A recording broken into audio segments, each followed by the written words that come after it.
Survey with G എന്ന YouTube ചാനലിലേക്ക് എല്ലാവർക്കും ഹൃദയം നിറഞ്ഞ സ്വാഗതം. ഞാൻ ജീന ജോസഫ്. നിങ്ങളുടെ ജീവിതത്തിലെ എടുത്തുചാട്ടം മൂലം പ്രശ്നങ്ങൾ വരുത്തി വെച്ചിട്ടുണ്ടോ? നിങ്ങൾക്കൊരു പ്രശ്നമുണ്ടാകുമ്പോൾ നിങ്ങളുടെ കൂട്ടുകാർ അത് വേണ്ട രീതിയിൽ പരിഹരിക്കാതെ അത് വഷളാക്കിയിട്ടുണ്ടോ? ഞാനൊരു കഥ പറയാം. അതിനുശേഷം നിങ്ങൾ വിചാരിക്കുക, നിങ്ങളുടെ ആത്മാർത്ഥ സുഹൃത്ത് ഇങ്ങനെയാണോ? ഒരു കാട്ടിൽ ഒരു കുറുക്കനും ആമയും ഉണ്ടായിരുന്നു. ഇവർ നല്ല ഉറ്റ ചെങ്ങാതിമാരായിരുന്നു. ഒരിക്കൽ ഇവർ കൂട്ടുകൂടി നടക്കുന്ന സമയത്ത് പെട്ടെന്നൊരു സിംഹത്തെ കണ്ടു.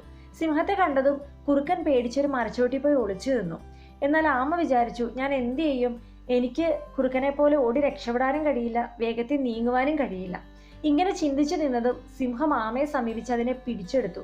കഷ്ണങ്ങളാക്കി പൊട്ടിക്കുന്നതിന് വേണ്ടി സിംഹം അതിനെ അടിക്കുവാൻ തുടങ്ങി. എന്നാൽ കൈ വേദനിച്ചു എന്നല്ലാതെ പുറന്തോട് പൊട്ടിയില്ല. അതിനുശേഷം ശക്തിയായി കടിച്ചു നോക്കി, അതും പാഴായിപ്പോയി.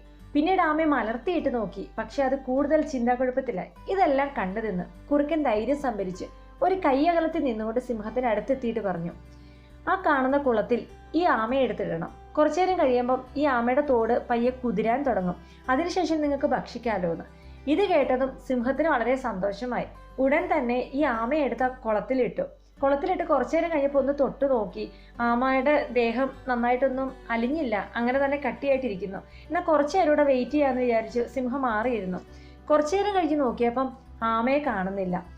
ആ സമയത്ത് ആമ ആ കുളത്തിന്റെ ഏകദേശം ഒരു മധ്യഭാഗത്ത് എത്തിക്കഴിഞ്ഞു. അപ്പോഴാണ് സിംഹത്തിന് മനസ്സിലായത്, കുറുക്കനും ആമയും കൂടെ ചേർന്ന് സിംഹത്തെ പറ്റിക്കുകയായിരുന്നെന്ന്.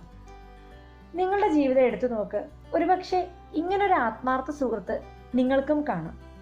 നമ്മൾ നല്ല രീതിയിൽ ചിന്തിച്ച് പ്രവർത്തിച്ചാൽ അത് കൗശലബുദ്ധിയിലൂടെ ആണെങ്കിൽ പോലും ഏതൊരു ശക്തനെയും തോൽപ്പിക്കാൻ പറ്റും. ഇത് നമ്മൾ വിചാരിച്ചു കുറുക്കൻ ആമയെ തനിച്ചാക്കി ഓടിപ്പോയതാണെന്ന്. എന്നാൽ അവൻ ഓടിപ്പോയതല്ല, പകരം മാറി നിന്ന് അവന്റെ ബുദ്ധി അവൻ ഉപയോഗിക്കുകയായിരുന്നു. അല്ലാതെ സിംഹത്തെ അടിക്കാൻ നിന്നിട്ട് കാര്യമില്ല. കാരണം ചില കൂട്ടുകാർ അങ്ങനെയല്ല. ശക്തിയില്ലെങ്കിലും കൂടെ നിൽക്കുന്നവരെ സഹായിക്കാൻ വേണ്ടി മറ്റുള്ളവരെ കീഴ്പ്പെടുത്താൻ നോക്കും. അവസാനം തോറ്റ് രണ്ടുപേർക്കും അപകടം വരികയും മരണം സംഭവിക്കുകയും ചെയ്യും. ഇന്ന് മിക്ക കലാലയങ്ങളിലും നമ്മൾ ഈ ഒരു അവസ്ഥയാണ് കാണുന്നത്.